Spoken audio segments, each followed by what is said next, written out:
But that's alright. Hush.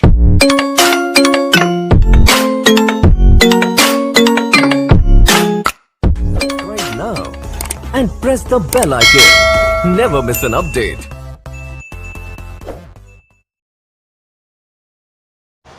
Hello friends, देखिए दोस्तों, आज हम जिस मोबाइल का सॉल्यूशन करने वाले हैं वो हमारे पास में जियो का 320 मॉडल है। और दोस्तों, इसके अंदर जो प्रॉब्लम है वो चार्जिंग से रिलेटेड प्रॉब्लम है। और आज की इस वीडियो में आप जानेंगे कि चार्जिंग की कोई भी जो प्रॉब्लम आती है वो उसको किस तरीके से फाइंड आउट करना है और किस तरीके से उसका सॉल्यूशन करना है। तो दोस्तों, इस मोबाइल के अंदर जो प्रॉब्लम एक्चुअली ये है कि चार्जिंग शो भी कर रहा है, सब कुछ कर रहा है, लेकिन मोबाइल या तो स्लो चार्ज हो रहा है या फिर शो कर रहा है, ओनली इंडिकेट कर रहा है। तो ऐसी प्रॉब्लम को या तो फेक चार्जिंग कहते हैं या स्लो चार्जिंग का इसके अंदर प्रॉब्लम है दोस्तों। तो आपसे गुजारिश है कि आप वीडियो पर बने रहें। श्योरली आपको वीडियो के ख़त्म होने के बाद में आपको बहुत अच्छी इन्फॉर्मेशन इसमें मिलने वाली है। कि आज के बाद ये देखिए दोस्तों, यहाँ पे कनेक्ट हो रहा है लेकिन ये चार्जिंग नहीं कर रहा, बैटरी को चार्ज नहीं कर रहा है। तो क्या वजह होती है, क्या प्रॉब्लम आती है और किस तरीके से इसका सॉल्यूशन किया जा सकता है, तो चलिए देखते हैं। तो सबसे पहले हम मोबाइल को ओपन कर लेते हैं और हम कोशिश करते हैं कि आपको इसको स्क्रीन पे दिखाएं ताकि आपको क्लियर दिखे। ठीक है, मैं यहाँ पे आपको पूरी जो 5 पिनें इसके अंदर आती है चार्जिंग सॉकेट के अंदर, उन 5 पिनों की डिटेल आपको बताई जाएगी कि कौन सी पिन क्या काम करती है। और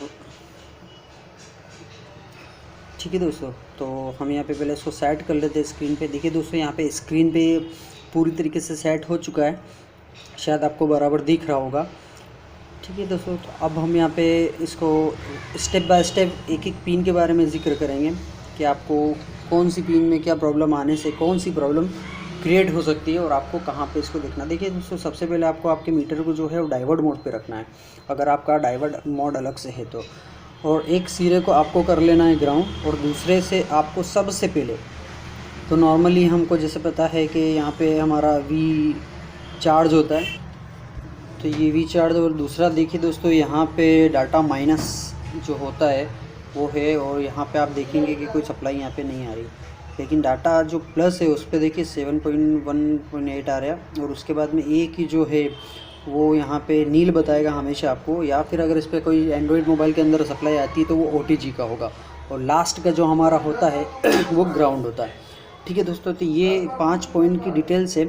तो सबसे पहले पॉइंट की बात करें हम वी बस की, तो वी बस में तो आपको अगर सप्लाई आ रही है मतलब तो वो ओके है, वहाँ पे इंडिकेट भी करेगा, सब कुछ करेगा। लेकिन अगर फेक चार्जिंग की बात अगर इस मोबाइल के अंदर हम करेंगे तो यहाँ पे डाटा माइनस और डाटा प्लस दो बहुत ज़्यादा इम्पोर्टेंट है, जो ज़्यादातर लोगों को इसके बारे में शायद पता नहीं है कि डाटा प्लस के पास वाली और उसके पास वाली दो जो पिनें होती, डाटा प्लस और डाटा माइनस, ये अगर मिसिंग होती है तो आपकी फेक चार्जिंग का प्रॉब्लम आता है, और हर किसी के अंदर है। ये एंड्रॉयड का भी सेम सिस्टम है, चार्जिंग डिपार्टमेंट इसी पे ही डिपेंड करता है।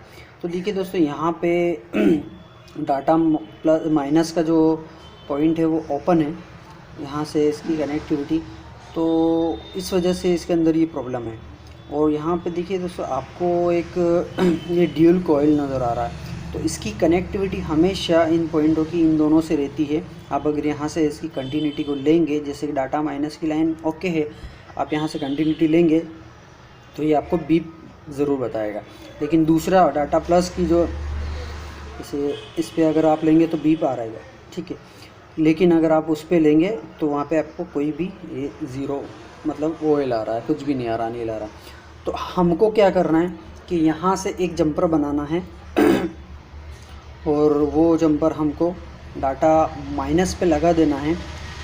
डाटा माइनस पे जंपर लगाने के बाद क्या इसके अंदर चेंजेस आते हैं हमको वो देखना है। और मैं आपको ये भी बताऊंगा कि इसका जो जब आप चार्जिंग पे इसको लगाएंगे तो चार्जिंग पे किस तरीके से इसके अंदर चेंजेस आते हैं। तो सबसे पहले हम काम करते हैं कि इसके ऊपर एक जंपर बना के, और इसका देखिए दोस्तों, यहाँ पे इसके पॉइंट नज़र आ रहे हैं जो दिए हैं तो यहाँ पे आप लगा सकते हैं यहाँ पे, लेकिन आपको लगाने से पहले आपको ये कंफर्म कर लेना है कि यहाँ पे इसकी सप्लाई अवेलेबल है, ठीक है दोस्तों। अदरवाइज़ आप ड्यूल कोयल जो आगे लगी हुई वहाँ से भी इसका जंपर लगा सकते हैं, लेकिन जितना छोटा जंपर हो इतना कोशिश करनी चाहिए हमको, क्योंकि काम में हमारी सफाई नज़र आए। तो हमने जंपर लगा दिया है और इसको हम कट कर लेते हैं। और कट करने के बाद में अब हम इसको चार्जिंग से कनेक्ट करते हैं। देखो, चार्जिंग से कनेक्ट करने पे भी हमको बहुत सारी चीज़ें क्लियर हो जाती है, लेकिन आपके पास में वो चार्जिंग पोर्ट होना चाहिए जिससे हम ये सारी चीज़ें देख सकें, ठीक है दोस्तों। अब यहाँ पे अगर आप देखेंगे तो वो सप्लाई यहाँ पे भी अवेलेबल है, तो मतलब हमारी जो प्रॉब्लम थी वो ऑलमोस्ट सॉल्व हो चुकी। अब हम इसको एक बार फिट करते हैं और देखिए दोस्तों, हमने चार्जिंग पे कनेक्ट किया और यहाँ पे कितना एम्पियर मोबाइल लेता है हम वो देखते हैं। देखिए दोस्तों, यहाँ पे 60 एम्पियर ले रहा है, ठीक है दोस्तों यहाँ पे। अब उसके बाद में हम इसको अब देखेंगे तो यहाँ पे ये बढ़ना चाहिए। देखो 60 से 90 हुआ, मतलब ये है कि हमारी बैटरी बराबर चार्ज करेगा। लेकिन 60 से माइनस में जाता है या 60 से ऊपर नहीं आता है, तो ये हमको समझना चाहिए कि चार्जिंग डिपार्टमेंट में प्रॉब्लम है दोस्तों। तो इस तरीके से